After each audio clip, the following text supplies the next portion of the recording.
Hi friends. గల్ఫ్లో ఇంటికి వచ్చినప్పుడు రెండు ఉంగరాలు పెట్టుకున్న బండి మీద మస్తుగా తిరుగుతాయి. వాడు ఎంతో సంపాదించేదండి, ఏదో చేసేస్తున్నాడు అనుకుంటారు. పొద్దు నుంచి ఖాళీ లేక కార్లు బాధించుకుని వచ్చాం. ఈ లోపలి మెట్లు బాగోలేదంట, మచ్చలాడిపోయిన మెట్లు అన్నారు. సర్లేని ఇదిగో తడిగుడ్డ, పొడిగుడ్డ, మెత్తన గుడ్డ వేసి తూమేమన్నారు. తూమేయాలి ఇప్పుడు 3 స్టేర్లు. ఇంటికాడ వస్తానేమో ఇది, ఇంటికాడే ఉంది ఆడింటర్ బాగా సంపాదిస్తున్నాడు, ఆడింటర్ డ్రైవర్ ఇది అంటారు. ఇక్కడ డ్రైవర్ ఉండదు, ఇవ్వడు, అన్ని పనులు చేయాలి. తడిగుడ్డ, మెత్తనగుడ్డ, పొడిగుడ్డేసి మొత్తం అన్నీ పామేయాలి. ఏకపాముడే. చూసారా, ఇంటికాడ చూస్తే మన వాళ్ళు సంపాదిస్తున్నారు కదా, ఇది కదా ఇది కదా అనుకుంటారు.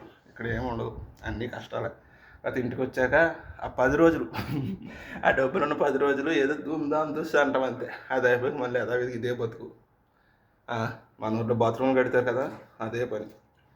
గల్ఫ్లో డ్రైవర్ పని కాదు, అన్ని పనులు చేయాలి. చూసారా, ఇది బాత్రూమ్ కడగాలి, అన్నీ కడగాలి, కార్లు బాధించుకొని వచ్చాం అన్నీ. చూసారా, ఇది జీవితం. అన్నీ చేయాలి అనుకుంటే అన్నింటిలో తెగించడండి. గల్ఫ్లో రావద్దన్న ప్లీజ్.